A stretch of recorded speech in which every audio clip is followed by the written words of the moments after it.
దేవుని గురించిన జ్ఞానం, దేవుని గురించిన సత్యం. ఈ విషయాలు మనం తెలుసుకోవడానికి దేవుడు మనకి అందించిన ఏకైక మార్గం ఏంటనంటే పరిశుద్ధ లేఖనాలు. దేవుని గురించిన జ్ఞానం కొంచెం కొంచెంగా మనం మన చుట్టూ ఉన్న సృష్టిని చూస్తే కొంత అర్థమయిద్ది. మనలో ఉన్న మనస్సాక్షిని అడిగితే కొంత అర్థమయిద్ది. మన చరిత్రను చూసినట్లయితే కొంతవరకు మనకు అర్థమయిద్ది. కానీ దేవుని గురించిన దేవుడు తన బయలుపరచాల్సిన సత్యాన్ని మనం సరిగ్గా అర్థం చేసుకోవాలంటే దేవుని యొక్క లేఖనాల్లో మాత్రమే అది సంపూర్ణంగా మనకు తెలియజేస్తది. అటువంటి లేఖనాల్లోకి మనం వెళ్ళకపోవడం, ధ్యానించకపోవడం దేవుని యొక్క సహాయాన్ని అడుగుదాం. ఒక చిన్న ప్రార్థన చేసుకుందాం. మహాగణుడవగు దేవ, పరిశుద్ధుడైన తండ్రి, నీకే వందనాలు, స్తుతులు, స్తోత్రాలు చెల్లించుకుంటున్నాం. ఎంతైనా నమ్మదగిన వాడవు దేవా. యొక్క సాయంకాల సమయంలో దేవా, నీ యొక్క శ్రేష్టమైన వాక్యాన్ని మేము ధ్యానించడానికి, దేవా నీ యొక్క శ్రేష్టమైన అమూల్యమైన వాక్యాన్ని మేము మా జీవితంలో దేవా మేము చదువుతుండగా, మేము దాన్ని ఆలోచించుండగా మా యొక్క కన్నులు తెరవండి దేవా. మా యొక్క జీవితంలో మా యొక్క హృదయాలను తెరవండి. తద్వారా మేము చక్కగా నీకు యోగ్యమైన రీతిలో మా జీవితాలు సరిచేసుకుంటూ దేవా నీకు ఉప్పు వలె, దేవా ఈ లోకానికి ఉప్పు వలె, వెలుగు వలె దేవ మేము జీవించడానికి మీరు మాకు అట్టి కృపను మీరు అనుగ్రహిస్తారని నమ్ముచు నీకు వందనాలు, స్తుతులు, స్తోత్రాలు చెల్లించుకుంటూ ఈ యొక్క చిన్న ప్రార్థన దేవా నీకు సహాయాన్ని మేము కోరుకుంటూ దేవా టెక్నాలజికల్ దేవా ఎటువంటి ప్రాబ్లమ్స్ ఏమి లేకుండా దేవా మా అందరికీ వన్ మైండ్ ని దేవా కాన్సన్ట్రేషన్ మీరు మాకు దయచేస్తారని నమ్ముచు నీకు వందనాలు చెల్లించుకుంటూ ఈ యొక్క చిన్న స్థుతి ప్రార్థన యేసునామములో అడిగి పెట్టుకుని అడుగుతున్నాం తండ్రి. ఆమేన్. మనం దేవుని గురించిన వాక్యం కోసం మనం చూసేటప్పుడు దేవుడు తన యొక్క రెవల్యూషన్ ని లేదా తన యొక్క ప్రత్యక్షతని దేవుడు మనకు ఏ విధంగా అనుగ్రహించాడంటే 66 పుస్తకాల ద్వారా దేవుడు మనకు అనుగ్రహించాడు. 66 పుస్తకాలు మనకు ఉన్నప్పటికీ కూడా డిఫరెంట్ ఫార్మాట్స్ లో మనం దేవుని యొక్క వాక్యాన్ని మనం వింటూ ఉంటాం. అంటే సుమారుగా మనం చూడాలనుకుంటే ఒక 4 రకాలుగా మనం వినే ప్రసంగాలు ఉంటాయి. మొట్టమొదటిది ఏంటంటే శ్రేష్టమైనది ఏంటంటే ఎక్స్పోజిషనల్ సెర్మన్స్, అంటే వివరణాత్మక సందేశాలను అంటారు. వివరణాత్మక సందేశం అని అంటే వచనం వెంబడి వచనం, అధ్యాయం వెంబడి అధ్యాయం మనం చదువుతూ ఉంటాం. ఈ వచనంలో ఏం చెప్పబడుతూ వచ్చింది అనేది ఒక లైన్ గా మనం వెళ్తూ ఉంటాం. రెండో విధంగా మనం చూసుకున్నట్లయితే టాపికల్ సెర్మన్స్. ఇది ఎక్కువగా మనకు చర్చెస్ లో మనం వినబడుతూ ఉంటది. అంటే ఆత్మ ఫలాల కోసం గాని, దేవుని యొక్క లక్షణాల కోసం గాని, ఆరాధన కోసం గాని, బల్ల కోసం గాని, బాప్టిజం కోసం గాని ఏదైనా ఒక అంశాన్ని ఎంచుకొని దాని మీద మనం ప్రసంగాలు వింటూ ఉంటాం. మూడోదిగా ఏంటనంటే డాక్ట్రినల్ స్టడీ, అంటే సిద్ధాంతపరమైన అధ్యయనం. అంటే మన యొక్క బైబిల్‌లో చాలా సిద్ధాంతాలున్నాయి. అంటే సిద్ధాంతం అంటే ఏంటనంటే ఒక బోధ అని అర్థం. అంటే సరైన ఆర్డర్‌లో మనం వాక్యాన్ని నేర్చుకోవడమే ఒక సిద్ధాంతం అంటాం. అంటే ఒక ఎగ్జాంపుల్‌గా మనం తీసుకోవాలనుకుంటే పరిశుద్ధ లేఖనాలు వాక్యం కోసం ఏం చెప్తుంది? ఆదికాండం నుంచి ప్రకటన వరకు ఏం చెప్తుందన్న విషయాన్ని మనం క్షుణ్ణంగా ధ్యానించడమే ఒక సిద్ధాంతం. వాక్యం కోసం పరిశుద్ధ లేఖనాలు అంటారు. దాన్ని బిబ్లియాలజీ అని అంటారు. క్రీస్తుని గూర్చిన శాస్త్రం అది క్రిస్టాలజీ అని అంటారు. దైవ శాస్త్రం అని అంటే దేవుని గురించి జ్ఞానం. తర్వాత పరిశుద్ధాత్మ శాస్త్రం న్యూమటాలజీ అని అంటారు. డిఫరెంట్ ఆలజీస్ ఉన్నాయన్నమాట. వీటన్నిటిని మనం డాక్ట్రినల్ స్టడీ సెర్మన్స్ అని అంటాం. దాని తర్వాత ఒక విధంగా మనల్ని ఇంపాక్ట్ చేసేది ఏంటంటే క్యారెక్టర్ స్టడీ. ఎవరైనా ఒక వ్యక్తిని మనం తీసుకొని ఒకవేళ ఆదికాండంలో ఉన్న వ్యక్తుల్ని గాని, అబ్రహాం జీవితం గాని, నోవహు జీవితం గాని, ఈ విధంగా వ్యక్తుల జీవితాన్ని మనం స్టడీ చేయడాన్ని క్యారెక్టర్ స్టడీ అంటాం. ఈ క్యారెక్టర్ స్టడీలో ఒక బ్యాలెన్స్ ఉంటది. పాజిటివ్స్ చూస్తాము, నెగెటివ్స్ చూస్తాము. పాజిటివ్స్ మాత్రమే మనం ఫోకస్ చెయ్యం. నెగెటివ్స్ మాత్రమే మనం కాకుండా బైబిల్‌లో ఏదైతే వారి గురించి వ్రాయబడిందో వారి గురించి క్షుణ్ణంగా మనం చూస్తాం అన్నమాట.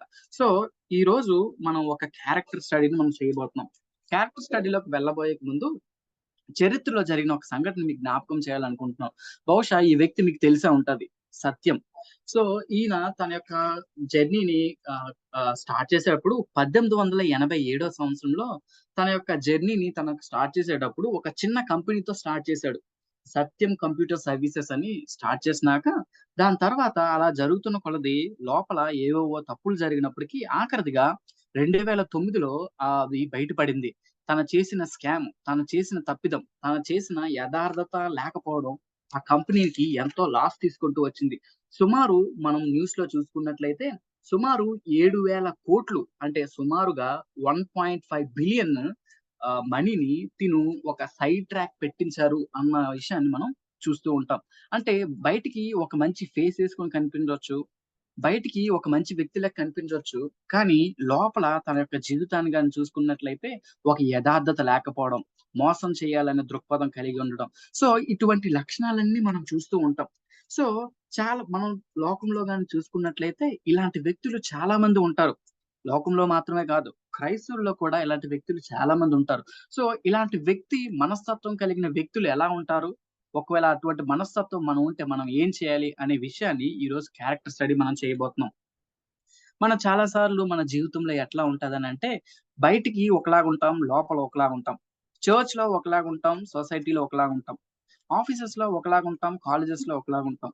ఫ్యామిలీలో ఒకలాగుంటాం, ఫ్రెండ్స్ దగ్గర ఒకలాగుంటాం. సో, ఇటువంటి మల్టిపుల్ మాస్క్స్ యేసుకొని మనం చాలా సార్లు ప్రెజెంట్ జేస్తూ ఉంటాం. సో, ఇటువంటి ప్రెజెంట్ చేయడాన్ని మల్టిపుల్ మాస్క్స్‌ని యేసుకొని మన జీవితంలో ఏది లేది ఉన్నట్టుగా, ఉన్నది లేనట్టుగా ఇట్లా ప్రెజెంట్ చేసుకోవడం బట్టి చాలా సార్లు దేవుని యొక్క వాక్యానికి మనం అవిధేయులవుతూ ఉంటాం. ఏ విధంగా అవిధేయులవుతూ ఉంటాం? ఈ అనే విషయాన్ని ఇప్పుడు మనం చూడబోతున్నాం అన్నమాట. ఇప్పుడు మనం చూడబోయే అంశం ఏంటనంటే, మొదటి సమూయేలు రెండో అధ్యాయం 12-17 వచనాలు మనం చూడబోతున్నాం. ఎవరైనా వీలు కలిగిన వాళ్ళు ఎవరైనా చదువుతారా? స్క్రీన్ మీద ఉంది. ఎవరైనా అన్‌మ్యూట్ చేసుకొని.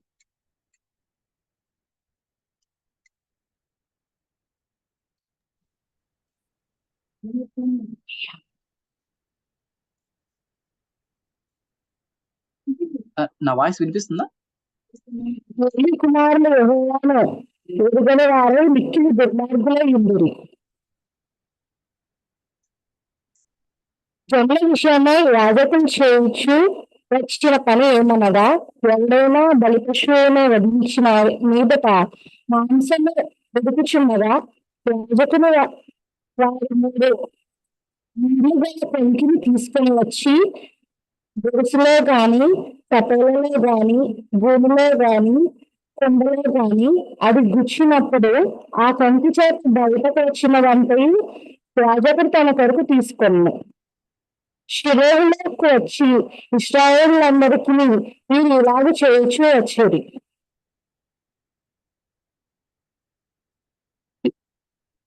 ఇంకా చదవమంటారంటే, 17 వరకు చదవండి. ఇది వారు ప్రభువును గ్రహింపక మునుపు యాజకుడి పైవాడు వచ్చి బలిపశువును వధించువానితో యాజకుడికి వధించుటకై మాంసమును ఉడకబెట్టిన మాంసం అతని వద్ద తీసుకొనడు. పచ్చి మాంసమే కావలను అని చెప్పుచూ వచ్చెను. ఈ క్షణమందే వారు క్రొవ్వును గ్రహింతురు. తరువాత నీ మనస్సు వచ్చినంత మట్టుకు తీసుకొనవచ్చునని వానితో ఆ మనిషి చెప్పిన ఎడల వాడు అలాగు వద్దు, ఇప్పుడే ఇయ్యవలెను, లేని ఎడల బలవంతము చేత తీసుకొనునన్ను. అందువలన జనులు యెహోవాకు నైవేద్యం చేయుటయందు అసహ్యపడుటకు ఆ పనులు కారణమైరి.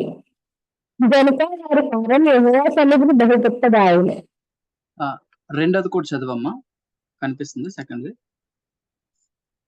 అయితే నీవు చీకటిలో నుండి ఆశ్చర్యకరమైన తన వెలుగులోనికి నిన్ను పెంచిన వారి గుణాతిశయములను ప్రచురణ చేయు నిమిత్తము ఆకర్షమైన వంశమును, రాజులైన యాజక సమూహమును, పరిశుద్ధ జనమును, దేవుని సొత్తైన ప్రజలలో ఉన్నారు. రైట్. థాంక్ యూ అమ్మ. ఇక్కడ ఈ 2 వచనాలు గాని మనం చూసుకున్నట్లయితే మనకి కామన్‌గా కనిపించే ఒక పదం ఏంటనంటే యాజకులు అనే పదం. ఓల్డ్ టెస్టమెంట్‌లో యాజకత్వం ఎట్లా ఉండేది? న్యూ టెస్టమెంట్‌లో యాజకత్వం ఎట్లా ఉండేదనే విషయాన్ని కాంట్రాస్ట్‌ని నేను మీకు ప్రీవియస్ 2 వచనాలు చూపిస్తూ వచ్చానన్నమాట. ఈ 2 బేసిక్ డిఫరెన్సెస్ గాని మనం చూసుకున్నట్లయితే పాత నిబంధనలో సేవ అంటే కేవలం ఆలయంలో మాత్రమే జరిగేది. యాజకులు చేసే సేవ, లేదంటే లేవీయులు చేసే సేవ. కానీ నూతన నిబంధనకు వచ్చేటప్పటికి సేవ అంటే మనల్ని యాజకులతో దేవుడు పోలుస్తూ వచ్చాడు. ఏ విధంగా పోలుస్తూ వచ్చాడనంటే, ఎందుకనంటే మీరు చీకట్లో నుండి వెలుగులోకి వచ్చారు కాబట్టి, మీకు మీ డెసిగ్నేషన్ ఏంటనంటే యాజకులు. మీరు కూడా యాజకులు అని దేవుడు చెప్తున్నాడనమాట. పాత నిబంధనలో కేవలం ఆలయంలో మాత్రమే పనిచేస్తే, క్రొత్త నిబంధనలో మన చుట్టూ మన ప్రపంచం అది మనకు ఆలయం లెక్క. లేదంటే అది మనకు వర్క్ ప్లేస్ లెక్క. అదొక మనకు మిషన్ ఫీల్డ్ లెక్క చెప్తున్నాడు. మనం చేసే జాబ్ ప్లేస్‌లో అయినా, మనం చదివే కాలేజ్‌లో అయినా, మనం ఉండే ఇంట్లో అయినా మనం యాజకులం అన్న విషయం మనం గుర్తుపెట్టుకోవాలి. సో, ఈ యాజకులనే పదం మనం గుర్తుపెట్టుకొని మనం కూడా యాజకులమే అని ఆలోచన చేస్తూ నాతో పాటు కూడా మీరు ఈ యొక్క వాక్యాన్ని ధ్యానించాలని నేను ఆశపడుతూ ఉన్నా. మనం ఇంతకు ముందు చూసుకున్నట్లుగా దేవుడు కొంతమందిని డిస్క్రైబ్ చేస్తున్నాడు. అంటే వాళ్ళని వర్ణిస్తున్నాడు. ఏ విధంగా వాళ్ళ యొక్క వర్ణన ఉంది. దేవుడు మనకి వారిని పరిచయం చేయడానికి ఆయన యొక్క ఉద్దేశ్యం ఏంటి? వారిని ఏ విధంగా వర్ణించాడనే విషయాన్ని మనం ఆహ్, ఆహ్, మొదటి సమూయేలులో 2 అధ్యాయంలో గాని చూసుకున్నట్లయితే మనకి ఆ 12వ వచనంలో కనబడుతుంది ఏంటనంటే, దేవుడు వారి గురించిన ఫస్ట్ డిస్క్రిప్షన్ ఏంటనంటే, వాళ్ళు యెహోవాను ఎరుగని వారే. మీ యొక్క బైబిల్స్ ఈ యొక్క రిఫరెన్స్ దగ్గర పెట్టుకోవాలని నేను ఆశపడుతూ ఉన్నాను. నేను చెప్పిన రిఫరెన్స్ మీరు పెట్టుకొని చూస్తూ ఉండండి. పదాలు ఉన్నాయో లేవో దాన్ని బట్టి మీరు కూడా ఒకే లైన్ ఆఫ్ థాట్ లోకి వెళ్ళడానికి మీకు అవకాశం ఉంటుంది. మొదటి సమూయేలు 2 అధ్యాయం 12-17 వచనాలు. ఈ యొక్క 5 వచనాలే మనం ఇప్పుడు చూడబోతున్నాం. 12వ వచనం గాని మనం చూసుకున్నట్లయితే దేవుడు వారికిస్తున్న డిస్క్రిప్షన్ లేదంటే వారి గురించి వివరిస్తున్న సత్యం మొట్టమొదట ఏంటనంటే వాళ్ళు ఏ విధంగా ఉన్నారనంటే దేవుడిచ్చిన స్టేట్మెంట్ వారి కోసం ఏంటనంటే వారు యెహోవాను ఎరుగని వారే. దేవుడంటే వారికి తెలీదంట. ఇది నేను చదివినప్పుడు ఫస్ట్ నాకు చాలా ఇబ్బంది అనిపించిందనమాట. ఇబ్బంది లేదంటే షాకింగ్ స్టేట్‌మెంట్ లాగా కనిపించింది. ఎందుకు షాకింగ్ స్టేట్‌మెంట్ అనిపించింది మీకు అర్థమవుతది. ఎందుకనంటే వాళ్ళు యాజకులు. వాళ్ళుండేది ఎక్కడనంటే వాళ్ళు వాళ్ళ యొక్క ప్రొఫెషనే ప్రీస్ట్‌హుడ్. యాజకత్వం చేసేవాళ్ళు. ఎక్కడ వారి యొక్క ప్లేస్ ఎక్కడనంటే టెంపుల్‌లోనే. వాళ్ళ యొక్క ప్రయారిటీ ఏంటనంటే ఉన్నత స్థలాల్లోనే. అంటే వారు చేసే ప్రొఫెషను యాజకత్వం. ఉండేది దేవుని యొక్క దేవాలయంలో. యాజకత్వం చేసేది దేవునికి. వారి యొక్క ప్రయారిటీ ఏంటనంటే దేవుని యొక్క స్థానంలో ఉండడం. అటువంటి సందర్భంలో, అటువంటి ప్రాంతంలో, అటువంటి పద్ధతిలో లేదంటే ఆ యొక్క పదవిలో ఉన్నప్పటికీ కూడా వారు దేవుడు వారి కోసం పలుకుతున్న సత్యం ఏంటనంటే వారు ఎవరో యెహోవానికి వారికి తెలీదంట. యెహోవా దేవుడు ఎవరో ఎలాంటి వాడో వారికి తెలీదంట.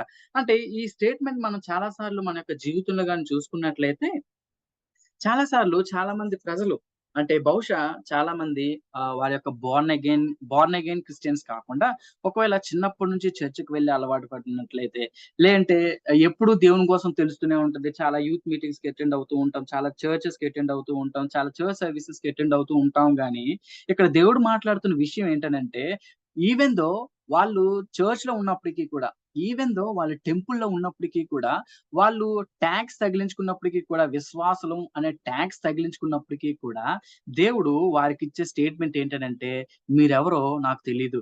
వాళ్ళు వా వాళ్ళు ఇండివిడ్యువల్ గా దేవుడు వారి కోసం ఏం చెప్తున్నాడంటే వాళ్ళు యెహోవాని ఎరుగని వారే. అంటే they don't know God. They don't know God అనే విషయాన్ని మనం ఇక్కడ చూస్తూ ఉంటాం అన్నమాట. అంటే బహుశా వాళ్ళు చర్చ్‌కి వెళ్ళేవారు అయ్యుండొచ్చు.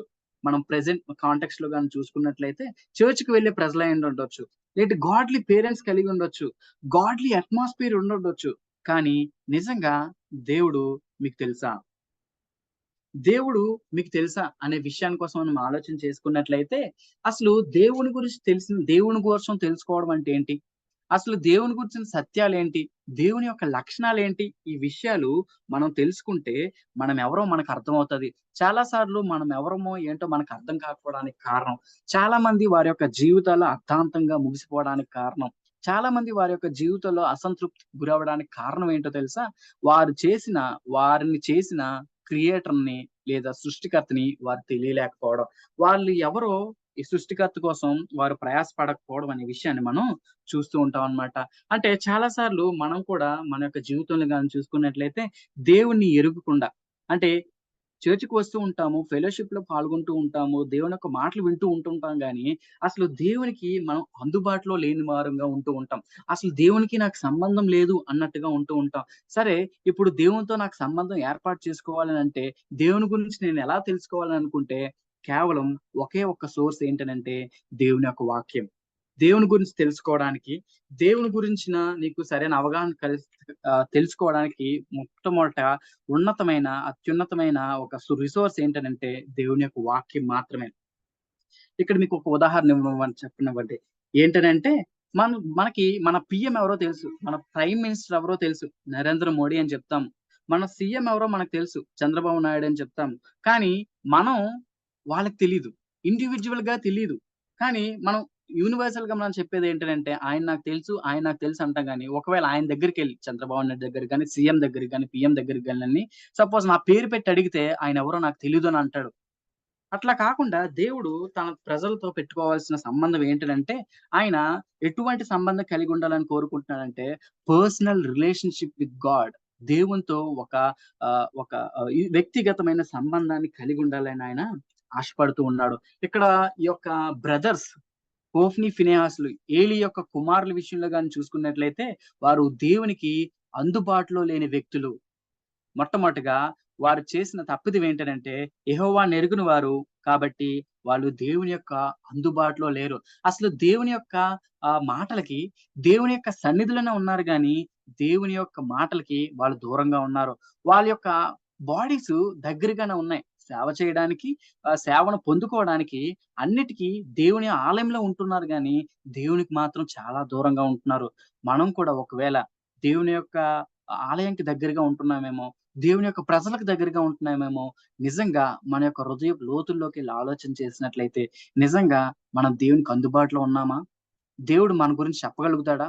ఒకవేళ మనం ఇంకా రక్షణ పొందనట్లయితే, దేవా నేను పాపిని నన్ను క్షమించు. నీవు నా కోసం భూమి మీదకొచ్చి 3:30 సంవత్సరాలు జీవించి, నా కోసం సిలువలో మరణించి తిరిగి లేచావు అని అట్లా మనం ఒప్పుకున్నట్లయితే, ఆయనతో ఒక పర్సనల్ రిలేషన్‌షిప్ ఏర్పాటు చేసుకుంటాం. ఒకవేళ అట్లా ఏర్పాటు చేసుకున్న వారైతే మీరిప్పటికీ యేసుక్రీస్తు ప్రభువారిని నమ్మి విశ్వసించినట్లయితే, దేవునికి నువ్వు అందుబాటులో ఉన్నావా? అందుబాటులో ఉండడం అంటే ఫిజికల్‌గా అందుబాటులో ఉండడం కాదు. ఆయన యొక్క మాట వినడానికి, ఆయన యొక్క ఆహ్, ఆయన దగ్గరికి సేవ చేయడానికి, ఆయన యొక్క వాక్యానికి మనమిచ్చే ఆ యొక్క ఇంపార్టెన్స్ ఎటువంటిది? అది మనం ఆలోచన చేసుకోవాలి. దేవుడు వారి కోసం ఎక్స్‌ప్లెయిన్ చేస్తూ, ఏలీ కుమారుల కోసం ఎక్స్‌ప్లెయిన్ చేస్తూ, మొట్టమొదటిగా ఆయన చెప్పిన డిస్క్రిప్షన్ ఏంటనంటే, వారు నాకు అందుబాటులో లేరు, అందుబాటులో లేరు. అది మొట్టమొదటిది. రెండో విషయం గాని మనం చూసుకున్నట్లయితే, రెండో డిస్క్రిప్షన్ అదే వచనంలో మనకు కనిపిస్తది ఏంటనంటే, వాళ్ళు మిక్కిలి దుర్మార్గులై అనే విషయాన్ని మనం చూస్తూ ఉంటాం అన్నమాట. అంటే మిక్కిలి దుర్మార్గులనే విషయాన్ని మనం ఆలోచన చేసుకున్నట్లయితే, దీన్ని హీబ్రూ భాషలో గాని మనం చూసుకున్నట్లయితే, వాళ్ళు ఎలాంటి వాళ్ళనంటే, వీళ్ళు బెలియ సంబంధులు అని అంటారు. అంటే బెలియాలు అంటే సాతానుకి వన్ ఆఫ్ ద సినోనిమ్. అంటే సాతాను యొక్క ప్లేస్‌లోని వాడడానికి బెలియలు అనే ఆ పదాన్ని వాడతారనమాట. అంటే బెలియ సంబంధులు వీళ్ళు. అంటే వీరు సాతాను యొక్క సంబంధులు. వీళ్ళు వారి యొక్క జీవితంలో దేవునికి అందుబాటులో మాత్రమే కాకుండా వీరు ఎట్లా ఉన్నారనంటే అపవాది సంబంధులుగా దేవుడు వారిని పరిచయం చేస్తూ ఉన్నాడు. ఎందుకనంటే వీళ్ళెందుకు ఈ అపవాది సంబంధాలుగా తయారవుతూ వచ్చారనంటే వారు లోకంతో వాళ్ళు కాంప్రమైజ్ అయిపోతూ వచ్చారు. రాజీ పడిపోతూ వచ్చారు. వారు ఈ యొక్క లోకాన్ని చూసి, చుట్టూ ఉన్న ప్రపంచాన్ని చూసి, చుట్టూ ఉన్న పోకడలను చూసి, చుట్టూ ఉన్న సెలబ్రేషన్స్ చూసి, ఇక దేవునితో అంత సెలబ్రేషన్స్‌గా లేదు. దేవునితో అంత మంచిగా నాకు అనిపియట్లేదని చెప్పి, ఈ యొక్క హోఫ్నీ, ఫినెహాసులు ఏలీ యొక్క కుమారులు ఏం చేశారంటే, లోకంతో రాజీ పడిపోతూ వచ్చారు. ఒకాయన ఏమంటాడంటే, డిసైపుల్స్‌కి 2 ఆప్షన్స్ ఉంటాయంట. దేవుణ్ణి వెంబడించే వ్యక్తులకి, శిష్యులకి 2 ఆప్షన్స్ ఉంటాయి. మొట్టమొదటిగా కాంప్రమైజ్ అవ్వడం, లేకపోతే దేవునికి విధేయత చూపడం. కాంప్రమైజ్ అయిపోతే లోకంతో మనం కలిసిపోతాం. దేవునికి విధేయత చూపిస్తే లోకానికి వేరుగా, లోకానికి ఒక సెపరేటెడ్ బీయింగ్స్‌గా మనం ఉంటాం. ఇక్కడ గాని మనం చూసుకున్నట్లయితే వాళ్ళు లోకాన్ని ఇమిటేట్ చేయాలని ప్రయత్నం చేస్తున్నారు. చుట్టూ ఉన్న ప్రజలను చూసి వాళ్ళంత లావిష్ లైఫ్ జీవిస్తున్నారు. మనం యాజకులుగా ఉన్న మనకు కూడా లావిష్ లైఫ్ కావాలి కాబట్టి వాళ్ళు లావిష్‌గా వాళ్ళు జీవించడం అనేది మనం చూస్తూ ఉంటాం. అంటే ప్రపంచాన్ని ఇమిటేట్ చేయడం, ప్రపంచాన్ని ఫాలో అవ్వడం, ప్రపంచం పోకడల్ని నేను ఫాలో అవుతా. ప్రపంచం అడుగుజాడల్లో నేను నడుస్తాను అని ఈ యొక్క ఇద్దరు వ్యక్తులు వాళ్ళు తీర్మానం చేసుకున్నారు. అంటే వీళ్ళు దేవుని యొక్క వాక్యం ప్రకారం జీవించాల్సిన వ్యక్తులు లోకం ప్రకారంగా వీళ్ళు జీవిస్తున్నారు. పీపుల్ వీళ్ళు వరల్డ్‌లీ పీపుల్ అయిపోయారన్నమాట. వాక్యం యొక్క ప్రజలు అవ్వాల్సినోళ్ళు లోకం యొక్క ప్రజలైపోతూ వచ్చారు. అంటే మనం ప్రాక్టికల్‌గా మనం చూసుకున్నట్లయితే ఒకవేళ స్టూడెంట్స్ అయితే కాపీ చేయడం తప్పు కాదు అని లోకం మనకు నేర్పిస్తుంది. కాపీ ప్రోత్సహించడం ఈ యొక్క ప్రపంచం మనకు నేర్పిస్తుంది. కాపీ చేయడంలో తప్పు లేదు అని. ఒకవేళ ఉద్యోగస్తులకైతే లంచం తీసుకోవడం, లంచం ఇవ్వడం తప్పు కాదు. పర్వాలేదు. ఇది చల్తా హై అన్న ఒక ఉద్దేశంలో లోకం ముందుకు వెళ్తుంది. ఇంకా ఇంకొక అడుగు ముందుకేసి ఏం చేస్తారంటే, ఈవెన్ క్రైస్తవులు కూడా ఏం చేస్తున్నారనంటే, same sex marriages, male male, female female మ్యారేజెస్‌కి వాళ్ళు ఓకే చేస్తున్నారు. ఎల్‌జీబీటీ కమ్యూనిటీస్‌ని వాళ్ళు ఓకే చేస్తున్నారు. అంటే వాక్యంలో ఉన్న సత్యాలు ఏం చెప్తున్న విషయాల్ని పక్కన పెట్టి, లోకం ఇది యాక్సెప్ట్ చేస్తుంది కాబట్టి, నేను కూడా దీన్ని యాక్సెప్ట్ చేస్తా. లోకం ఏమనుకున్నా నేను మనుషుల దృష్టిలో మంచోడుగా అనిపించుకోవాలే తప్ప, దేవుని దృష్టిలోకి సంబంధం లేదు. దేవుడు నన్ను పర్లేదు యాక్సెప్ట్ చేస్తాడు అనే విషయాన్ని చాలా మంది ఈ విధంగా రాజీ పడిపోతూ ఉన్నారు. మీ యొక్క ఐడెంటిటీ ఎక్కడుంది? లోకంలో రాజీ పడిపోవడంలో మన ఐడెంటిటీ లేదు. లోకం కోసం వ్యతిరేకంగా దేవుని యొక్క వాక్యం కోసం నిలబడడంలోనే నిజమైన ఐడెంటిటీ ఉంది. మన యొక్క జీవితాలు లోకంతో కలిసిపోవాలనే ప్రయత్నాలు చేస్తూ ఉన్నామా? లోకానికి వేరై దేవుని యొక్క వాక్యం ప్రకారం జీవించాలని మనము ఇష్టపడుతున్నామా? ఇంకా మనం చూసుకున్నట్లయితే, ఇదే వాక్యాన్ని మనం ఇంగ్లీష్‌లో గాని చూసుకున్నట్లయితే, వాళ్ళు ఏ విధంగా డిస్క్రైబ్ చేశారనంటే, దే వర్ స్కౌండ్రల్స్. అంటే అంత పెద్ద పదాన్ని ఉపయోగించడానికి కారణం ఏంటనంటే, దేవుడు దేవుడు వారి పట్ల ఎంతో సహనాన్ని కోల్పోయినట్టుగా మనం చూస్తూ ఉంటాం. వారి యొక్క జీవితం ఎంతో ఒక రకమైన డ్యూయల్ లైఫ్. అంటే చర్చ్‌లో ఒకలాగుంటారు, ఫ్రెండ్స్ దగ్గర ఒకలాగుంటారు, కాలేజెస్‌లో ఒకలాగుంటారు, ఆఫీసెస్‌లో ఒకలాగుంటారు. అంటే వీరు రెండిటిని మేనేజ్ చేయాలని ఆశపడుతూ ఉంటారు. చర్చ్‌లో ఒకలాగుంటారు, ఆఫీస్‌లో ఒకలాగుంటారు. అక్కడున్నవి ఇక్కడ వారు మాట్లాడడానికి ఈ విధంగా మాస్క్స్ వాళ్ళు మారుస్తూ ఉంటారు. ఒక పెద్దాయన థియోలాజియన్ ఏమన్నాడంటే, వాక్యం పాపం నుంచి దూరం చేస్తుంది. పాపం వాక్యం నుంచి నిన్ను దూరం చేస్తుంది. ఒకవేళ నీ యొక్క జీవితంలో పాపానికి గాని స్థానం ఇస్తే, వాక్యం నీ యొక్క జీవితంలో ఉండదు. ఒకవేళ వాక్యం గాని నీ యొక్క జీవితంలో ఉంచుకున్నట్లయితే, పాపం నీ యొక్క జీవితంలోకుండదు. వీళ్ళు చేస్తున్న రెండో తప్పిదం ఏంటో తెలుసా? దేవుని యొక్క వాక్యాన్ని వాళ్ళు నెగ్లెక్ట్ చేస్తున్నారు. దేవుని యొక్క వాక్యమా? పర్లేదు. ఏం గాదు. మనకు చిన్నప్పటి నుంచి తెలిసిందే గదా! దేవుడు అట్లే అంటాడు గదా! అది కాదు మనకు కావాల్సింది.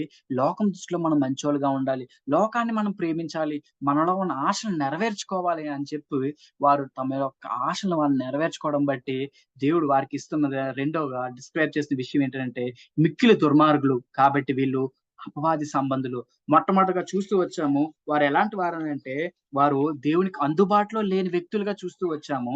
రెండోదిగా వాళ్ళు అపవాద సంబంధులకి వాళ్ళు తిరిగిపోతూ వచ్చారు. వారు అపవాదికి చుట్టూ అపవాదికి స్థానమిచ్చి, అపవాదిని తమ యొక్క జీవితంలోకి ఆహ్వానించి, అపవాది ఏ అయితే క్రియలు చేయిస్తున్నాడో, అటువంటి క్రియలు వారు జీవిస్తూ ఉన్నారు. దాన్ని బట్టి వాళ్ళు అపవాద సంబంధులైపోతూ వచ్చారు. ఎందుకు అపవాద సంబంధులైపోతూ వచ్చారనంటే, దేవుని యొక్క వాక్యాన్ని వాళ్ళు నెగ్లెక్ట్ చేస్తూ వచ్చారు. అంత మాత్రమే కాదు, మూడవ ఒక లక్షణం గాని చూసుకున్నట్లయితే 13, 14 వచనాల్లో గాని మనం గమనించినట్లయితే, వారి యొక్క జీవితంలో ఒక రకమైన అక్రమం కలిగి ఉన్నారు. అక్రమం కలిగి ఉన్నారు. ఏంటా అక్రమం కలిగిన జీవితాన్ని గాని మనం చూసుకున్నట్లయితే 13, 14 వచనాల్లో మనకు కనిపించింది ఏంటనంటే, అక్కడ యాజకుల దగ్గరికి లేదంటే దేవాలయంకి బలర్పించడానికి తీసుకొచ్చేటప్పుడు వాళ్ళేం చేస్తున్నారనంటే, వాళ్ళకి లేవీలకి, యాజకులకి ఉన్న భాగం ఏంటంటే, కేవలం రొమ్ము మాత్రమే తీసుకోవడానికి ఛాన్స్ ఉంది. కానీ వీళ్ళేం చేస్తున్నారనంటే, వచ్చిన మాంసం అంతా, అర్పించిన బలంతా వీళ్ళు బలాత్కారిస్తూ వాళ్ళు తీసుకొని పోతున్నారు. అదే విధంగా మనం 15వ వచనంలో గాని మనం చూసినట్లయితే, యాక్చువల్‌గా అర్పించినాక వాళ్ళు ఆ యొక్క అర్పణ తీసుకోవడానికి అవకాశం ఉంది. కానీ వీళ్ళేం చేస్తున్నారంటే, అర్పించక ముందే, దేవునికి అర్పించక ముందే ఆ అర్పణ మాకిచ్చేసేయండి అని బలవంతం చేస్తూ ఉన్నారు. మనం లేవి కాండం గాని మనం చూసుకున్నట్లయితే, 7 అధ్యాయం 31, 32 వచనాల్లో గాని మనం చూసుకున్నట్లయితే, ఎవరు తీసుకోవాలి, ఏం తీసుకోవాలి, ఎలాంటి భాగం తీసుకోవాలి, క్రొవ్వింది తీసుకోవాలి, ఎట్లా తీసుకోవాలి అనే అంతగా గైడ్‌లైన్స్ అంతా మోషే అంతా అక్కడ ఇస్తారు. కానీ వీళ్ళేం చేస్తున్నారనంటే, దేవుని యొక్క వాక్యాన్ని పక్కన పెట్టి, వారి యొక్క జీవితంలోకి వీరి యొక్క సొంత ఆజ్ఞలు నెరవేర్చుకోవడానికి, సొంత కోరికలు నెరవేర్చుకోవడానికి వీళ్ళు ధైర్య సాహసాలు చేశారు. మొట్టమొదటగా వీరి యొక్క జీవితంలో ఏముందనంటే లాలెస్‌నెస్. దేవుని యొక్క వాక్యాన్ని పక్కన పెట్టడం, దేవుని యొక్క నియమాల్ని పక్కన పెట్టడం, వారు జీవిస్తూ ఉన్నారనమాట. అంటే వాక్యానికి లెక్క చేయకుండా వీరు జీవిస్తూ ఉన్నారు. వాక్యం ఏం చెప్తుంది? ఈ పని నేను చేయొచ్చా? చేయకూడదా? అనే గ్రహింపు లేకుండా, అటువంటి జ్ఞానం లేకుండా వారికిష్టం వచ్చినది నా జీవితం, నా ఇష్టం. వాక్యానికి లెక్క చేయకుండా వారి యొక్క జీవితాన్ని ముందుకు తీసుకెళ్తున్నారు. వాక్యాన్ని లెక్క చేయడం మాత్రమే కాకుండా ఫియర్‌లెస్‌నెస్ అంటే వారి యొక్క జీవితంలో భయం అనేది లేకుండా పోయింది. దేవుడు ఏం చేస్తాడులే, ఇంతవరకు చేస్తూ ఉన్నాం. దేవుడు ఏమైనా చేశాడా మాకు? ఎంతోమంది బలులు తీసుకున్నాం. దేవుడు ఏమైనా చేశాడా? అనేకమైన తప్పుడు కార్యాలు చేశాము. దేవుడు ఏమైనా చేశాడా? దేవుడు ఏం చెయ్యడులే. దేవుణ్ణి ఒక చిన్న చూపు చూడడం, పాపాన్ని చిన్న చూపు చూడడం. ఈ విధంగా వారి యొక్క జీవితంలో ఇట్లా చేయడాన్ని బట్టి వారు అక్రమం కలిగి జీవిస్తున్నారు. అంటే వారి యొక్క జీవితంలో వాక్యానికి చోటు లేకుండా వాళ్ళు జీవిస్తున్నారు. వాక్యమా? వాక్యంతో మనకు సంబంధం లేదు. మనకిష్టం వచ్చింది మనం చేసుకుందాం. మనకిష్టం వచ్చింది మనం చేసుకుందాం. అంటే వారి యొక్క జీవితంలో ఒక విధమైన రెక్‌లెస్ లైఫ్ వాళ్ళకొచ్చేసింది. పర్వాలేదులే, ఏం కాదులే, దేవుడేం పట్టించుకోడులే, నా లైఫ్, నా రూల్స్ అన్నట్టుగా వాళ్ళు జీవిస్తూ ఉన్నారు. ఆ విధంగా వారు అట్లా పతనమైపోతూ వచ్చారు. ఆ విధంగా అక్రమంగా జీవిస్తున్నారు. దేవుని యొక్క వాక్యానికి చోటివ్వకుండా, దేవుని యొక్క ఆజ్ఞలకి చోటివ్వకుండా, దేవుని యొక్క మాటలకి, దేవుని యొక్క ధర్మశాస్త్రానికి చోటివ్వకుండా, ఒక భయం లేని జీవితం. అసలు దేవుడంటే ఏ మాత్రం కూడా భయం లేకుండా వారి యొక్క జీవితాలు గడుపుతూ ఉన్నారు. ఎందుకు ఈ యొక్క భయం లేకుండా జీవితాన్ని వాళ్ళు చూస్తూ ఉన్నారనే విషయాన్ని చూసుకున్నట్లయితే, దేవుని యొక్క వాక్యాన్ని వాళ్ళు అప్లై చేసుకోవట్లేదు. దేవుని యొక్క వాక్యం ఈ విధంగా చెప్తుంది కదా! ఈ విధంగా జీవించాలి కదా! అనే ఒక స్పృహ వాళ్ళలోకి లేకపోవడం. చాలా సార్లు మనం పాపాన్ని సింపుల్‌గా తీసుకోవడానికి కారణం ఏంటనంటే, దేవుని యొక్క వాక్యాన్ని తక్కువ చేయడం. దేవుని యొక్క వాక్యాన్ని మనం అసలు ఏ మాత్రం పట్టించుకోకపోవడం. వాక్యం అట్లానే చెప్తాదిలే. ఈ కాలంలో వాక్యాన్ని ప్రకారం జీవించే వ్యక్తులు ఎవరుంటారండి? అని మనం తిరిగి ప్రశ్నిస్తూ ఉంటాం. వారికి తెలిసింది ఏంటనంటే, దేవుడు పర్లేదులే, ఏం కాదులే, క్షమించేస్తాడులే అని దేవుని యొక్క స్వభావాన్ని, దేవుని యొక్క లక్షణాల్ని చిన్న చూపు చూడడాన్ని బట్టి వారి యొక్క జీవితంలో అక్రమాన్ని చోటు చేస్తూ వచ్చింది. అక్రమం చోటు చేసుకుంటూ వచ్చారు. మొట్టమొదటిగా వాళ్ళు చూస్తూ వచ్చాము. వాళ్ళకి ఏ విధంగా ఉన్నారనంటే, వాళ్ళు దేవునికి అందుబాటులో లేని వారుగా ఉంటూ ఉన్నారు. రెండోదిగా వారు అపవాది సంబంధులుగా ఉంటూ ఉన్నారు. మూడోదిగా వాళ్ళు అక్రమం కలిగిన జీవితాన్ని జీవిస్తూ ఉన్నారు. వారికి దేవుడంటే భయం లేదు. దేవుని యొక్క వాక్యం అంటే భయం లేదు. దేవుని యొక్క వాక్యం ప్రకారం జీవించాలన్న భయం కూడా లేకుండా పోయింది. అంత మాత్రమే కాదు. వీళ్ళు ఇంకా ఎంతకి తెగించారనంటే, దేవుని పేరుకి అవమానం వచ్చేటట్టుగా 17వ వచనం గాని మనం చూసుకున్నట్లయితే, 17వ వచనంలో వీరిని బట్టి దేవుని మందిరానికి రావడానికి కూడా ప్రజలు అసహ్యపడ్డారంట. అంటే వాళ్ళు ఎంతగా క్రూరంగా, ఎంత ఎంత పాపకరమైన జీవితాన్ని, ఎంత అడ్డుపరమైన జీవితాన్ని, అసలు వారిని ఏ మాత్రం కంట్రోల్ చేయలేని యొక్క కెపాసిటీలోకి వాళ్ళు వెళ్ళిపోతూ వచ్చారు. ఒక విధంగా చూస్తే వాళ్ళు వారి యొక్క సొసైటీకి, వాళ్ళ యొక్క ఫ్యామిలీకి, వాళ్ళ యొక్క చర్చ్‌కి వాళ్ళు ఒక రకమైన అడ్డుబండలుగా ఉంటూ ఉన్నారు. ఒక రకమైన అడ్డుబండలుగా ఉంటున్నారు. అంటే ఆ 17 వచనంలో గాని మనం చూసుకున్నట్లయితే, ఆ 17 వచనం నేను ఒకసారి చదువుతున్నాను. ఆహ్, ఒకసారి మీ యొక్క బైబిల్స్ కూడా మీరు చూడండి. అందువలన జనులు యెహోవాకు నైవేద్యం చేయుటయందు అసహ్యపడుటకు ఆ యవ్వనులు కారణమైరి గనుక వారి పాపము యెహోవా సన్నిధిని బహు గొప్పదాయెను. అంటే ఇక్కడ చూసుకున్నట్లయితే వారి యొక్క పాపాన్ని బట్టి, వారి యొక్క జీవితంలో చేసిన క్రియలను బట్టి, వాక్యాన్ని లెక్క చేయలేకపోవడాన్ని బట్టి వారు దేవుని యొక్క నామానికి అవమానంగా వచ్చిందనమాట. అంటే వారి యొక్క జీవితాన్ని బట్టి ఎంత అవమానం వచ్చిందనంటే ఒక 3 లెవెల్స్‌లో మనం చూడొచ్చు. వాళ్ళు నమ్ముకున్న దేవుడికి అవమానమే. వాళ్ళు వెళ్తున్న ఆ ఆలయానికి, ఆ టెంపుల్‌కి అవమానమే. మూడోదిగా వారుంటున్న ఫ్యామిలీకి కూడా అవమానమే. మనం చేసిన పాపాన్ని బట్టి, మనం దేవుని యొక్క వాక్యాన్ని లెక్క చేయలేకపోవడాన్ని బట్టి, దేవుని యొక్క ఆజ్ఞను మనం లెక్క చేయకపోతే దేవునికి అవమానమే. మనం వెళ్తున్న మందిరానికి అవమానమే. మనం ఉంటున్న ఫ్యామిలీకి కూడా అవమానమే. It's a bad name. It's a bad name.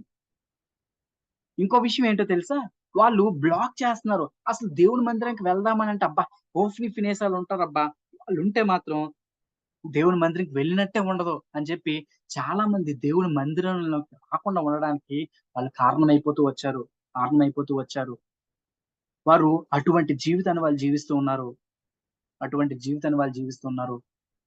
నీ యొక్క జీవితాన్ని బట్టి దేవుని పేరుకి అవమానం వస్తుందా? నీ యొక్క చేస్తున్న పాపాన్ని బట్టి నీ యొక్క కుటుంబానికి అవమానం వస్తుందా? నువ్వు వెళ్ళే మందిరంకి అవమానం వస్తుందా? తమ్ముడు, చెల్లి, అన్న, అక్క ఒకసారి జ్ఞాపకం చేసుకో. నీ జీవితాన్ని బట్టి, నీ పాప జీవితాన్ని బట్టి అవమానమే వస్తుంది గానీ, దేవునికి గ్లోరీ రావట్లేదు.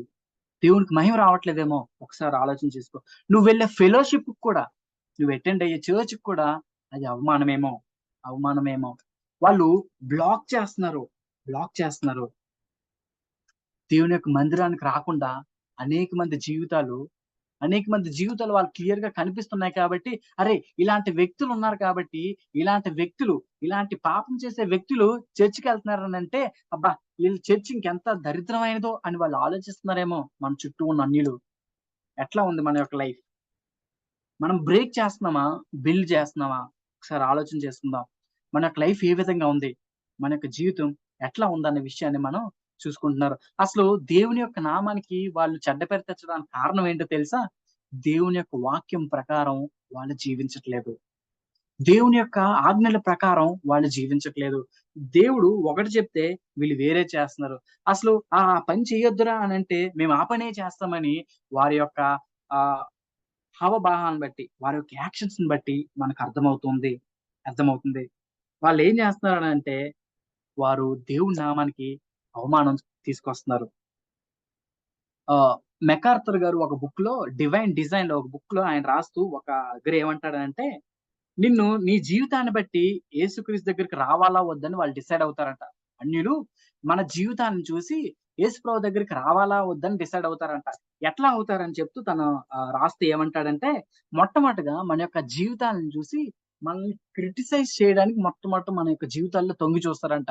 అంటే వీరి జీవితంలో ఏదైనా తప్పుందా? లేదా? అని చూడడానికి వాళ్ళు ప్రయత్నం చేస్తారు. ఒకవేళ తప్పులు లేదనంటే మనం బ్లేమ్‌లెస్‌గా మనం ఉన్నామని తెలిస్తే వాళ్ళు చాలా క్యూరియస్‌గా చూస్తారంట. అబ్బా! ఏంటి వీళ్ళ జీవితంలో తప్పులేంటి లేవు. వీళ్ళు చాలా చక్కగా ఉన్నారు, శాంతియుతంగా ఉన్నారు, మంచిగా జీవిస్తున్నారు, చక్కగా జీవిస్తున్నారు. ఏమాత్రం మచ్చ, తునక లేకుండా జీవిస్తున్నారు. వీళ్ళు ఎలాంటి వాళ్ళు అని చూసేటప్పుడు వాళ్ళకి క్యూరియాసిటీ వస్తదంట. అంటే అబ్బా! వీళ్ళు ఇలా ఉన్నారంటే వీళ్ళు సేవించే దేవుడు కూడా ఒక గొప్పవాడు అయ్యుంటాడని చెప్పి వాళ్ళు ఆ విధంగా రక్షణలోకి వస్తారు అని తనకి ఎక్స్‌పీరియన్స్ ద్వారా తను చెప్తూ ఉంటాడనమాట. నిజమే కదా! చాలా సార్లు మన యొక్క జీవితాలను చూసి చాలా సార్లు మనం రెస్పాండ్ అయ్యే విధానాన్ని చూసి, చుట్టూ ఉన్న అన్యులు చూస్తారు మన వైపు. చూసి నిజంగా దేవుని వైపు రావాలా వద్దా అని మన యొక్క క్యారెక్టర్, మన యొక్క మాటలు, మన యొక్క యాక్షన్స్ తెలియజేస్తాయి. మనం ఎటువంటి యాక్షన్స్ కలిగి ఉన్నాం. మనం ఏ విధంగా బిహేవ్ చేస్తున్నాం? దేవుని నామానికి అవమానకరమైన జీవితాన్ని మనం బిహేవ్ చేస్తా ఉన్నామా? దేవునికి మహిమ తెచ్చే జీవితంగా మనం బిహేవ్ చేస్తున్నామా? అనే విషయాన్ని మనం చూస్తాం. తర్వాత 22వ వచనంలో గాని మనం చూసుకున్నట్లయితే, ఇప్పటి వరకు 4 విషయాలు మనం చూస్తూ వచ్చాం. మొట్టమొదటిగా వారు అందుబాటులో లేరు దేవునికి. రెండోదిగా వాళ్ళు అపవాద సంబంధులుగా ఉంటూ ఉన్నారు. మూడోదిగా వాళ్ళు అక్రమం కలిగి జీవిస్తూ ఉన్నారు. నాలుగోదిగా అవమానకరమైన జీవితాన్ని జీవిస్తూ ఉన్నారు. ఐదవదిగా అపవిత్రమైన జీవితాన్ని జీవిస్తూ ఉన్నారు. వారు ఎటువంటి అపవిత్రత కలిగి ఉన్నారనంటే, పబ్లిక్‌గా వాళ్ళు పాపాన్ని చేయడానికి కూడా ఇష్టపడుతూ ఉన్నారు. పబ్లిక్‌గా వాళ్ళు పాపం చేయడంలో ఏ మాత్రం కూడా సందేహించట్లేదు. అసలు దేవుడంటే భయం లేదు కాబట్టి, ఎంత గొప్ప పాపాలైనా, ఎంత ఘోర పాపాలైనా చేయడానికి వాళ్ళు ఇష్టపడుతూ ఉన్నారనమాట. ఒకసారి నేను 22వ వచనాన్ని నేను చదువుతున్నాను. ఒకసారి చూడండి. ఏలి బహువృద్ధుడాయెను.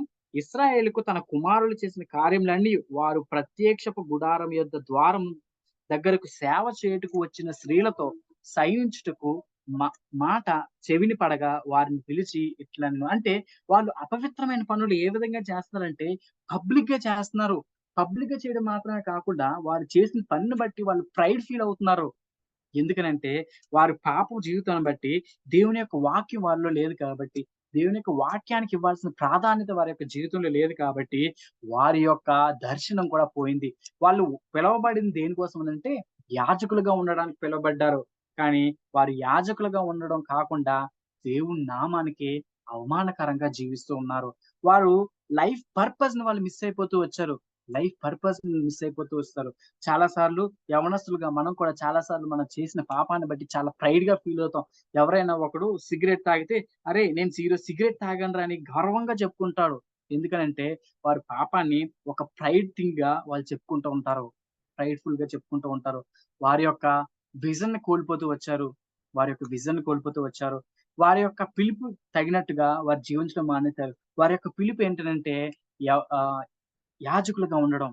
కానీ వారి యొక్క జీవితంలో యాజకత్వం మానేసి వివిధమైన పాపాల్లో వారు మునిగిపోతూ వచ్చారు. చేసిన పాపాన్ని ఒక గొప్ప కారణంగా వాళ్ళు చెప్పుకుంటూ వస్తారు. వారు అపవిత్రమైన జీవితాన్ని కలిగిస్తూ వచ్చారు. ఇంతవరకు మనం చూసుకుంది ఏంటనంటే, వాళ్ళు అందుబాటులో లేని వ్యక్తులుగా ఉంటూ ఉన్నారు. అపవాది సంబంధాలుగా ఉంటూ ఉన్నారు. అక్రమం కలిగిన జీవితాన్ని జీవిస్తూ ఉన్నారు. అవమానం దేవుని పేరుకి. అపవిత్రమైన జీవితాన్ని జీవిస్తూ ఉన్నారు. ఇటువంటి జీవితాన్ని జీవించిన వ్యక్తి మనం చాలా సార్లు అనుకోవచ్చు, మనం చేసిన పాపం పర్లేదులే, దేవుడేం చేయడులే, దేవుడేం మనల్నేం పట్టించుకోడులే, పర్లేదులే, మనం చాలా సార్లు చేసాం, ఈసారి చేసే తప్పేముంది, పర్లేదులే, చిన్న పాపంలే, చిన్న పాపమే కదా, మనం పెద్ద పెద్ద పాపాలు చేయట్లేదు కదా అని అనుకోవచ్చు. కానీ దేవుడు వాటన్నిటిని చూస్తున్నాడు. వాటన్నిటిని చూస్తున్నాడు. దేవుడు దీర్ఘశాంతం కలిగిన వాడే గాని, శాశ్వతంగా దీర్ఘశాంతం కలిగిన వాడు కాదు. ఏదో ఒకరోజు మనకి దానికి శిక్ష అనుభవించాల్సొస్తది. కానీ శిక్షకు ముందు దేవుడు మనకు కొన్ని వార్నింగ్స్ ఇస్తాడు. ఈ యొక్క హోఫ్ని, ఫినెహాసులకి, ఏలీ కుమారులకు కూడా 3 వార్నింగ్స్ ఇచ్చాడు. ఆ 3 వార్నింగ్స్ వాళ్ళు మిస్ చేసుకున్నారు. వాళ్ళు 3 వార్నింగ్స్ మిస్ చేసుకున్నారు కాబట్టి అప్పుడు వారి మీద శిక్ష వస్తూ వచ్చిందనమాట. ఒకవేళ మన యొక్క జీవితంలో మనం చేసిన తప్పిదాన్ని బట్టి శిక్ష నా మీదకి రావట్లేదు అని మనం సంతోషపడినట్లయితే కాదు కాదు సహోదరుడా, సహోదరి, మన మీదకి శిక్ష రాబోతుంది. శిక్ష రావడానికి ముందు దేవుడు కొన్ని వార్నింగ్స్ ఇస్తాడు. మొట్టమొదటి వార్నింగ్ వారి యొక్క ఫ్యామిలీ నుంచి వచ్చింది. మనం 24వ వచనం గాని మనం చూసుకున్నట్లయితే, నా కుమారులారా ఇలాగ చేయవద్దు. నాకు వినబడింది మంచిది కాదు. యెహోవా జనులను మీరు అతిక్రమింపజేయుచున్నారు. నరునికి నరుడు తప్పు చేసిన యెడల దేవుడు విమర్శ చేయను గాని, ఎవడైనను యెహోవా విషయంలో పాపం చేసిన యెడల వాని కొరకు ఎవడు విజ్ఞాపన చేయను అనెను. అయితే యెహోవా వారిని చంపదలిచుండెను గనుక వారు తమ తండ్రి యొక్క మొరను వినకపోయిరి. ఫస్ట్, ఫస్ట్ వార్నింగ్ వాళ్ళ యొక్క ఫ్యామిలీ నుంచి, వాళ్ళ యొక్క ఫాదర్ నుంచి వచ్చింది. ఫస్ట్ వార్నింగ్ వాళ్ళు వినలేదు. ఫస్ట్ వార్నింగ్ అని వారు వినుంటే వాళ్ళ యొక్క జీవితాలు సెట్ చేసుకుంటే ఒకలాగా ఉండేది.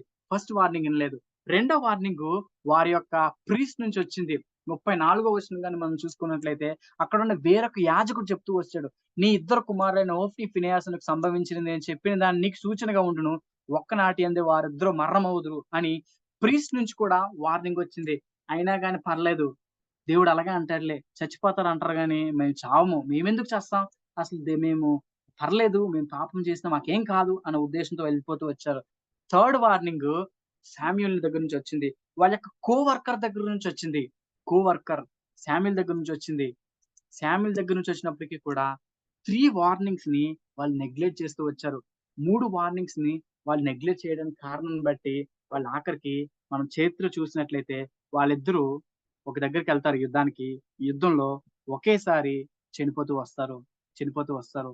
సహోదరుడా, సహోదరి, ఒకవేళ నీలో ఉన్న పాపాన్ని తక్కువ అంచనా ఏస్తే, నువ్వు చేస్తున్న పాపాన్ని బట్టి గొప్పగా చెప్పుకుంటున్నట్లయితే, నువ్వు చేసిన పాపాన్ని బట్టి ఇంకా దాన్ని బట్టి ప్రైడ్‌గా, బోస్ట్‌ఫుల్‌గా జీవించినట్లయితే ఒకానొక సమయం వస్తది. ఆ సమయం నువ్వు లెక్క అప్పజెప్పాల్సొస్తది. ఆ సమయంలో నీకు రిపెంటెన్స్‌కి కూడా సమయం ఉండదేమో. నువ్వు చేసిన పాపాన్ని బట్టి, నీ జీవితంలో అతిక్రమాన్ని బట్టి, నీ జీవితంలో నీ యొక్క అపవిత్రతను బట్టి, నీ జీవితంలో దేవుడిని లెక్క చేయతనాన్ని బట్టి, దేవునికి అందుబాటులో లేని తనాన్ని బట్టి నువ్వు నాశనమయ్యే ఛాన్సెస్ వస్తది. ఆ నాశనం నీకు రాకుండా ముందే దేవుడు నీతో మాట్లాడుతున్నాడు. ఆ యొక్క నాశనంలోకి వెళ్ళక ముందే నీ జీవితాన్ని సెట్ చేసుకో. నీ జీవితాన్ని నువ్వు సెట్ చేసుకో. నీ జీవితాన్ని సెట్ చేసుకో అని దేవుడు మనతో మాట్లాడుతున్నాడు. ఆఖరిగా చరిత్రలో జరిగిన ఒక సంఘటన చెప్పి నేను ముగిస్తాను. చరిత్రలో జరిగిన సంఘటన ఏంటనంటే, ఒకానొక రోజు ఏం జరిగిద్దనంటే, వారందరూ వారి యొక్క ప్రయాణం కోసం సిద్ధపడుతూ ఉన్నారు. ప్రయాణం కోసం సిద్ధపడుతూ వారి యొక్క జీవితంలో అది ఒక మంచి మెమోరియస్‌గా ఉండాలని చెప్పి 1989 సంవత్సరంలో జులై 19న షికాగోలో వారి యొక్క ఫ్లైట్ ఎక్కుతారు. ఫ్లైట్ ఎక్కి అక్కడి నుంచి వారి యొక్క గమ్యస్థానానికి వెళ్ళిపోవడానికి అనుకుంటారు. వాళ్ళెక్కిన ఫ్లైట్ యునైటెడ్ ఎయిర్ 232. దానికి కొంత దూరం వెళ్ళేటప్పటికి ఆ ఫ్లైట్‌లో ఉన్న చాలా మంది ప్రయాణికులు చాలా సంతోషంతో వారి యొక్క స్వస్థలాలకు వెళ్ళిపోతామని అనుకున్న సమయంలో సుమారుగా వాళ్ళు ఆ యొక్క ఎయిర్‌లోనే ఉన్నప్పుడే ఆ యొక్క ఏరోప్లేన్ మొత్తం బ్లాస్ట్ అయిపోయింది. ఏరోప్లేన్ మొత్తం బ్లాస్ట్ అయిపోయింది. ఎందుకు బ్లాస్ట్ అయిపోయిందని తర్వాత ఇన్వెస్టిగేషన్ రిపోర్ట్‌లో వచ్చిన విషయం ఏంటనంటే, వారు హైడ్రాలిక్ సిస్టమ్‌లో చూసుకున్నట్లయితే వాళ్ళు హైడ్రాలిక్ సిస్టమ్ ఒక ఎక్విప్‌మెంట్స్‌ని నైట్రోజన్‌తో వాళ్ళు ఫిల్ చేస్తారనమాట. నైట్రోజన్ గ్యాస్‌తో వాళ్ళు ఫిల్ చేస్తారు. సో, అట్లా ఫిల్ చేసేటప్పుడు ఎయిర్ బబుల్స్ ఏవి ఉండకూడదు.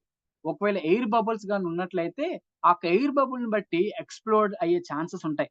సో, ఆ విధంగా వాళ్ళు పెయింట్ ఏసే సందర్భంలో చిన్న నెగ్లిజెంట్‌ని బట్టి చిన్న ఒక ఎయిర్ బబుల్‌ని వాళ్ళు వదిలేసి పెయింట్ ఏసుకుంటూ వెళ్ళిపోయారు. సో, ఆ యొక్క చిన్న ఎయిర్ బబుల్‌ని బట్టి సుమారుగా 112 మంది ఇంజ్యూర్ అవుతూ వచ్చారు. సుమారుగా 188 మంది మరణిస్తూ వచ్చారు. ఒక చిన్నది, ఒక చిన్న పాపం. మనం అనుకోవచ్చు, మన యొక్క జీవితంలో చిన్నదే కదా! పర్వాలేదు కదా! దేవునికి నా అందుబాటులో ఉండట్లేదు కదా! పర్లేదు కదా! అని అనుకున్నట్లయితే, ఆ చిన్నదే నీ జీవితాన్ని నాశనం చేస్తది. ఆ చిన్నదే నీ యొక్క జీవితాన్ని నాశనం చేస్తది. పర్లేదు కదా! నేను దేవునికి దూరంగా ఉండట్లేదు. దేవునికి పర్లేదు ఏం కాదులే. నేను దేవునికి అందుబాటులో లేను. కేవలం కొన్ని కొన్ని సందర్భాల్లో అపవాది చెప్పిన మాటలు వింటున్నాను అనుకున్నట్లయితే, ఆ చిన్న పాపమే నీ జీవితాన్ని నాశనం చేస్తది. పర్లేదులే చిన్నదే కదా! అక్రమం చేస్తున్నాను కదా! ఏం కాదులే. అక్రమం కలిగిన జీవితాన్ని నేను జీవిస్తున్నాను కదా! ఏం కాదని అనుకున్నట్లయితే, ఆ చిన్న పాపమే నిన్ను మరణానికి తీసుకెళ్తది. దేవుని ఉగ్రతకి కారణం చేస్తది. ఒకవేళ నువ్వు జీవిస్తున్న జీవితం చుట్టూ ఉన్న ప్రజలకి అది అడ్డంకుగా ఉన్నట్లయితే, నీ చుట్టూ ఉన్న ప్రజలకి అది ఒక ఇబ్బందికరంగా జీవించినట్లయితే, నీ యొక్క జీవితం అనేకమైన ప్రజలకి అడ్డుబండగా ఉన్నట్లయితే, అడ్డురాయిగా దేవుని యొక్క మందిరానికి రాకుండా ఉన్నట్లయితే, దేవుడు దాని గురించి లెక్క అడుగుతాడు. అవకాశాలు ఇస్తూనే ఉంటాడు. అవకాశాలు ఇస్తూనే ఉంటాడు. కానీ ఒక సమయం వస్తది. ఒక థ్రెషోల్డ్ దాటిపోయినాక నీకు అవకాశం ఉండదు. ఆయనకి శిక్షకు పాత్రుడవ్వాల్సిందే. శిక్షకు పాత్రుడవ్వాల్సిందే. ఆ విధంగా ఒక్క చిన్న ఎయిర్ బబుల్‌ని బట్టి అనేక మంది జీవితాలు ఏ విధంగా అయితే పోతూ వచ్చాయో, నువ్వు చేసిన ఒక చిన్న తప్పిదాన్ని బట్టి నీ జీవితం, నీ కుటుంబ జీవితం, నీ సంఘ జీవితం పాడయ్యే ఛాన్సెస్ ఉన్నాయి. ఒకసారి మనం కళ్ళు మూసుకొని ప్రార్థన చేసుకుందాం. దేవా! నా జీవితం ఎట్లా ఉంది? నా జీవితం నేను సరిచేసుకోవడానికి నాకు ఛాన్సెస్ ఇచ్చావు. ఒకవేళ దేవుడు నీతో మాట్లాడుతున్నట్లయితే, ఒకసారి మన యొక్క జీవితాన్ని మనం రీకమిట్ చేసుకుంటూ, ఆయన యొక్క సన్నిధిలో మన యొక్క పాపాలను ఒప్పుకుంటూ, ఒక ఈ యొక్క హోప్‌ని ఫినేస్‌లాగా మన యొక్క జీవితాలు ఉండకుండా, ఒక పవిత్రమైన జీవితం కలిగి, దేవునికి అందుబాటులో ఉంటూ, దేవుని యొక్క సేవకు సహకరిస్తూ, ఆయన యొక్క పేరుకి మహిమకరంగా ఉంటూ, ఒక క్రమమైన జీవితాన్ని జీవిస్తూ, అపవాదికి చోటివ్వకుండా, ఒక మంచి జీవితాన్ని, ఒక నీతిమంతమైన జీవితానికి దేవుడు మనందరిని సిద్ధపరచును గాక.